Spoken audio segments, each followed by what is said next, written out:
Welcome back to my channel. Today is another day of serious self-doubt.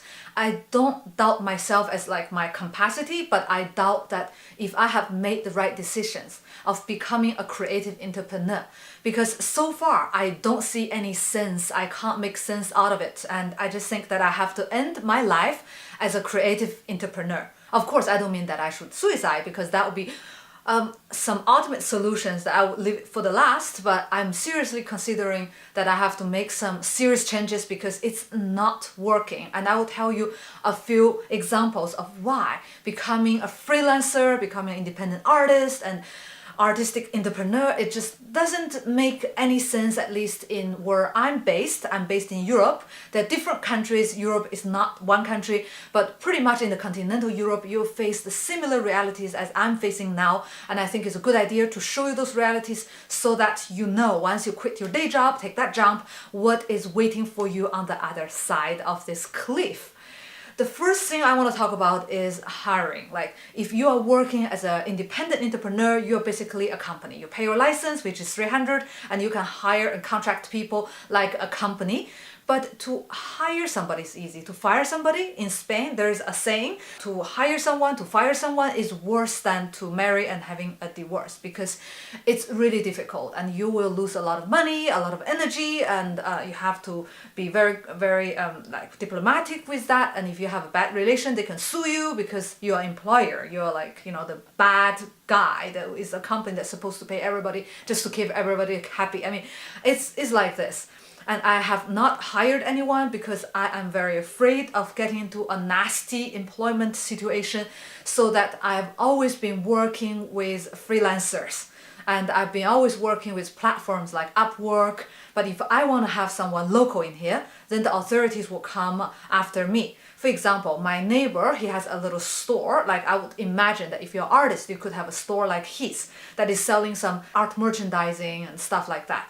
And he went to pick his kids from school and he asked his cousin to stand in behind the counter because some customer might drop by to pick up some stuff. Then the labor inspectors came and saw that it's not him, it's an employee that has no paperwork. So they fined him 3,000 euros. And that could be his one season's profit, or could be even longer, like half a year's profit. This is the reality. This is the law. So I'm just saying that if you want to become a freelancer, if you want to hire somebody, it's very difficult. And if you do everything on your own, you will have a sleep deprivation and you will be like in a terrible shape because it's a lot of stress. You have to worry about a lot of things. And if you do it all by yourself on your own, it's a lot of pressure. The second reality I want to talk about is that high taxation. Like for example, I pay 45% taxes. When you pay 45% taxes, it's all covered. The public education for your kids, imagine the medical care, and ideally it's very good. Like you pay for a high price for the public goods, you have good quality public goods. But this is not the case in many places. Like in this region where I'm living, it's famous for delayed ambulance travels. Like for example, suddenly I have a heart attack and I need an ambulance. I call. I could wait on average 90 minutes. 90 minutes. I would be dead. My body would be cold. I would be dead and cold, and there's no way to bring me back. And guess what? I have paid my 45% taxes. This is not fair, and this is the way it is. And in Europe, they don't encourage you to like have entrepreneurial spirit. They don't encourage you to become rich, so that they put high taxes. And this is guess what? They have high taxes. They don't deliver the equivalent of the public services and goods. And you don't have other choices. You cannot say, okay, I will not pay that high taxes and I will just contract private insurance. I have private insurance as well. Even if you have private coverage, you are still obligated to pay for the social security because that's the package of your entrepreneurial license. So you still have to pay finally, and you have to pay extra if you want good quality services, and you just keep paying for something that you cannot enjoy anyway.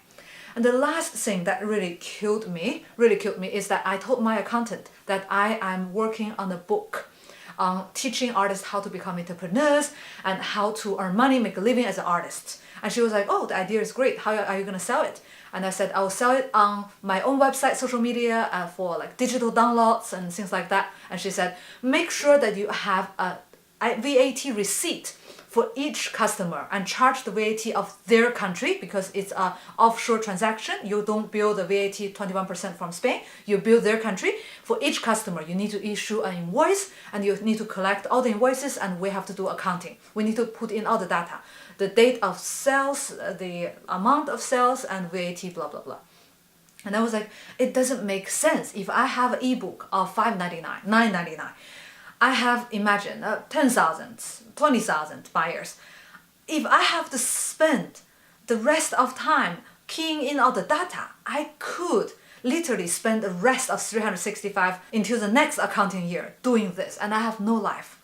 I absolutely have no life to do any other things creative. A lot of artists think that when they quit their day job, they could immediately invest all their time and energy and money in their art, in making art. But this is not the case. When you become an entrepreneur, you actually become a company and you have to deal with a lot of things like transactions, accounting, legal matters, employee problems, office situation, and whatnot. All these problems that you face is a part of becoming a professional artist. And perhaps this is not a part that you want to face.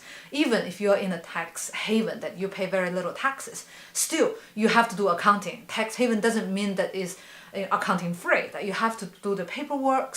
You need to register all these transactions and make sure that they have a very neat bookkeeping, and that has a lot of learning curve. Even I had my MBA to do my personal accounting. It's totally a new thing to learn, and I know that as an artist nobody has taught you about this, and it can be very daunting, apart from protecting intellectual property rights, apart from contracting and making like serious contracts with your employees, partners, galleries, and all of that is a lot of trouble that perhaps you did not envisage. And once you become a independent creative, this is what comes with it. And that's the harsh reality. So if you have any questions, leave me a comment. Or what are the challenges you are facing, or what are the doubts you are having? I'm more than happy to answer them for you.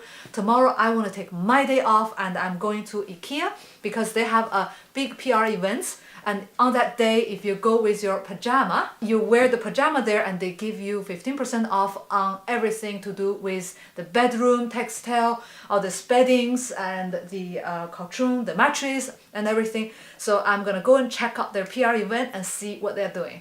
I will come back and show you what I see in IKEA, and see you in the next video.